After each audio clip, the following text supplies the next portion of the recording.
बिस्मिल्लाहिर्रहमानिर्रहीम। तमाम तारीफ़ अल्लाह के लिए हैं जो तमाम जहानों का पालने वाला है। अस्सलामुअलैकुम and welcome back to my channel. कैसे हैं आप सब? उम्मीद है कि आप सब खैरियत से होंगे। तो जी, आज जो रेसिपी मैं आपके साथ शेयर करने जा रही हूँ वो है मुर्ग चने की रेसिपी। मुर्ग चने आपने बनाए भी होंगे और खाए भी होंगे, लेकिन अगर आप मेरे तरीके से मुर्ग चने बनाएंगे तो इंशाल्लाह आपको बहुत ही पसंद आएंगे। तो जी, यहाँ पे मैंने हाफ़ के जी सफ़ेद चने लिए हैं, यानी 500 ग्राम मैंने सफ़ेद चने लिए हैं, जिनको मैंने रात भर पानी में भिगो के रख दिया था। इनमें हाफ़ टी स्पून मैंने मीठे सोडे का डाला था और पानी में भिगो कर रख दिया था। अब मैंने इनको अच्छे तरीके से धो के साफ़ कर लिया है। अब आप ये चने देख सकते हैं, इस तरह चने हमारे पास हैं। अब जी, मैंने यहाँ पे एक प्रेशर कुकर लिया है। अब हम इन चनों को बॉयल करेंगे। प्रेशर कुकर में मैंने सारे चने डाल दिए हैं। इसमें तकरीबन मैंने 1 से 1.5 लीटर पानी भी डाल दिया है। अब यहाँ पे आपने कोई मीठा सोडा वगैरह इसके अंदर नहीं डालना। इसको अब मैंने चूल्हे के ऊपर रख दिया है। अब हम इन चनों को बॉईल करेंगे। सीटी चलने लगी तो मैंने 15 मिनट तक इनको बॉईल किया है। इसके बाद ये कुकर का मैंने ढक्कन खोल दिया है। अब यहाँ पे देखें माशाल्लाह चने हमारे कितने अच्छे बॉईल हो गए हैं। अब जी, यहाँ पे मैंने बाकी सारी चीज़ें तैयार करके रखी हैं जो हम इन चनों के अंदर यूज़ करेंगे। यहाँ पे मैंने 1 कप के करीब प्याज लिए हैं जिनका मैंने पेस्ट बना लिया। 1 कप मैंने दही का लिया है, लहसुन अदरक का पेस्ट लिया है, हरी मिर्चों का पेस्ट लिया है और टमाटर मैंने काट लिए हैं जिनके मैंने छिलके उतार दिए हैं। अब जी, यहाँ पे मैंने कुछ खड़े मसाले लिए हैं जिनमें 1 बड़ी इलायची, 1 बादियान का फूल, थोड़ी-सी काली मिर्चें और थोड़ी-सी मैंने दालचीनी के टुकड़े लिए हैं।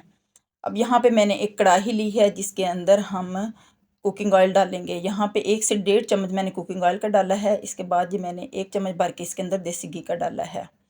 अब ये जो हमने खड़े मसाले लिए हैं वो इस घी के अंदर डालेंगे और इसको अच्छी तरह हम गर्म करेंगे। इन खड़े मसालों का फ्लेवर बहुत ही अच्छा हमारे चनों के अंदर आएगा। अब जी, घी अच्छी तरह गर्म हो गया है। इसके बाद जो हमने प्याज का पेस्ट बना के रखा था वो मैंने इस घी के अंदर शामिल कर दिया है। अब प्याज के पेस्ट को हम अच्छी तरह फ्राई करेंगे। अगर घी उड़ने लगे तो आप इसको थोड़ी देर के लिए कवर कर दें ताकि अच्छी तरह हमारा प्याज फ्राई हो जाए। प्याज हमारा फ्राई हो रहा है, इसके अंदर ही मैंने लहसुन और अदरक का पेस्ट भी शामिल कर दिया है ताकि इसको भी हम इसके साथ ही फ्राई कर लें। यहाँ पे अब मैंने थोड़े से चने लिए हैं जिनका हम अच्छे तरीके से पेस्ट बना लेंगे। आप इस तरह भी इसका पेस्ट बना सकते हैं। आप इस किसी जग वगैरह के अंदर डाल के भी इसका पेस्ट बना सकते हैं। यहाँ पे मैंने इसके अंदर थोड़ा सा पानी डाल के इसका अच्छे तरीके से पेस्ट बना लिया है। अब जी, प्याज अच्छे तरीके से हमारा फ्राई हो गया है। इसके बाद मैंने हाफ़ के जी चिकन लिया है जिसको मैंने अच्छी तरह धो के साफ़ कर लिया है। इसके बाद मैंने ये चिकन इस प्याज के अंदर डाल दिया है। अब हम इस चिकन को इस प्याज, लहसुन और अदरक के पेस्ट के साथ अच्छी तरह फ्राई करेंगे। तकरीबन 6 से 7 मिनट तक हम इस चिकन को अच्छी तरह फ्राई करेंगे। अब जी, यहाँ पे चिकन हमारा अच्छी तरह फ्राई हो गया है। इसके बाद मैंने 1 से 1.5 चम्मच के करीब इसके अंदर सब्ज़ मिर्चों का पेस्ट बना के मैंने रखा था वो इसके अंदर शामिल कर दिया है। इसको भी हम इसके साथ अच्छी तरह फ्राई कर लेंगे। इसके बाद मैंने जो टमाटर लिए थे उनका मैंने छिलका उतार लिया था और छोटे-छोटे पीसेज़ में मैंने काट लिया था। इसको भी हम इस चिकन के अंदर शामिल कर देंगे। अब आते हैं जी नेक्स्ट स्टेप की तरफ। अब हम इसके अंदर स्पाइसेस शामिल करेंगे। सबसे पहले मैंने 1 चम्मच भर के काली मिर्च ली है। इसके बाद मैंने 1 चम्मच चिली फ्लेक्स का लिया है। 1 चम्मच मैंने इसके अंदर सुरख मिर्च का लिया है। हाफ़ चम्मच मैंने इसके अंदर लिया है नमक का और 1 चम्मच मैंने खुश्क धनिया का पाउडर बनाया हुआ था वो लिया है और 1 चम्मच मैंने इसके अंदर हल्दी शामिल कर दी है। ये तमाम स्पाइसेस हम इस चिकन के अंदर शामिल कर देंगे। अब इन तमाम मसालों को हम चिकन के अंदर अच्छी तरह मिक्स करेंगे। यहाँ पे मिक्स करते हुए आप थोड़ा सा पानी भी इसके अंदर शामिल कर सकते हैं।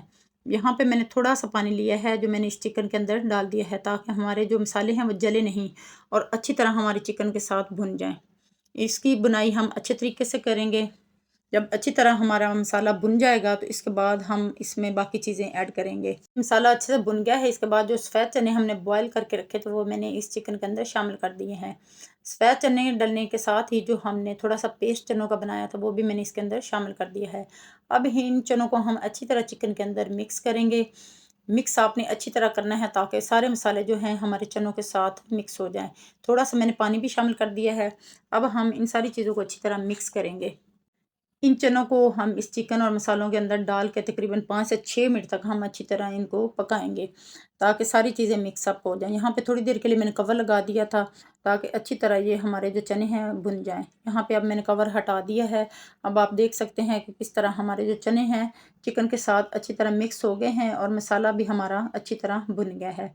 इसके बाद जी, अब मैंने यहाँ पे 1 कप के करीब दही लिया है जिसको मैंने अच्छी तरह फेंट लिया है। वो मैंने इन चनों और जो हमने चिकन लिया है इसके अंदर मिक्स कर दिया है। यहाँ पे फ्लेम मैंने बिल्कुल लो की हुई है। लो फ्लेम करते हुए हमने इस दही को अच्छी तरह इन सारी चीज़ों के अंदर मिक्स कर देना है।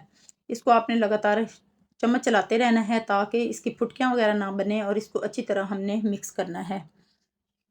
दही को भी इन चनों के साथ डाल के हमने अच्छी तरह भूनना है। तकरीबन 5 मिनट तक अब हम इसको मज़ीद पकाएंगे।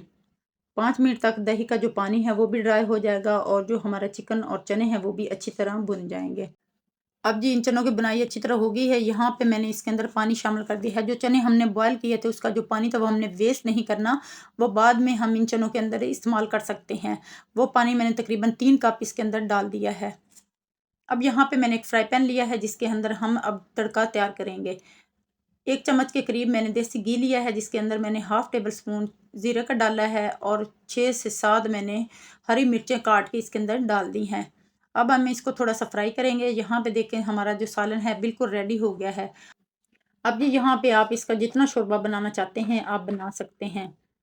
सबसे लास्ट पे आप माशाल्लाह चेक कर सकते हैं कि कितना अच्छा हमारा ये सालन रेडी हो गया है। अब एंड पे आके मैं ये जो तड़का हमने तैयार किया है ये इसके ऊपर डाल दूँगी। इस स्टेज पे आके आप नमक वगैरह चख सकते हैं। मैंने हाफ़ टी स्पून इसके अंदर नमक और शामिल किया है क्योंकि पहले हमने हाफ़ टी स्पून किया था, बाद में मैंने हाफ़ टी स्पून नमक और शामिल किया है। अब जी मैंने इसके ऊपर थोड़ा-सा काली मिर्च जो कि बारीक पिसी हुई है वो डाल दी है। इसके बाद मैंने ज़ीरा बारीक पिसा हुआ और सब्ज़ धनिया जो कि कटा हुआ है वो मैंने इसके अंदर शामिल कर दिया है। अब जी यहाँ पे मैंने एक सर्विंग प्लेट ली है जिसके अंदर हम ये अपने मुर्ग चने डालेंगे। तो जी माशाल्लाह अल्हम्दुलिल्लाह अल्हम्दुलिल्लाह आप देख सकते हैं कि कितने अच्छे हमारे मुर्ग चने रेडी हुए हैं। आप इसके अंदर ग्रेवी चेक कर सकते हैं कि कितनी मज़े की बनी है और बहुत ही लाजवाब ये मुर्ग चने बनते हैं। आप नाश्ते में ज़रूर अपने बच्चों को बना कर दें। ये साफ़ सुथरे तरीके से आप घर पर तैयार करें, इंशाल्लाह आपको बहुत ही पसंद आएंगे और फिर आप कभी भी बाज़ार से मुर्ग चने नहीं ख़रीद कर लाएंगे। अगर आपको मेरी ये वीडियो पसंद आई हो तो मेरे चैनल को ज़रूर सब्सक्राइब करें, मेरी वीडियो को लाइक करें और बेल आइकन को ज़रूर प्रेस करें ताकि अगली वीडियो को नोटिफिकेशन आपको मिल सके। यहाँ पे मैंने इसके साथ नान मंगवाए हैं, इसके साथ मैंने सलाद बनाया है और सादा दही लिया है। अब मैं आपको चेक करके दिखाती हूँ कि ये हमारा जो चिकन है कितना अच्छा रेडी हो गया है और हमारे चने आप चेक कर सकते हैं कितने अच्छे तैयार हुए हैं। तो जी बिस्मिल्लाह रहमान रहीम, माशाल्लाह बहुत ही लाजवाब ये हमारे मुर्ग चने बने हैं। उम्मीद है कि आपको भी ये रेसिपी ज़रूर पसंद आई होगी। मुझे अपनी दुआ में ज़रूर याद रखा करें। अगली वीडियो तक के लिए अल्लाह हाफिज़।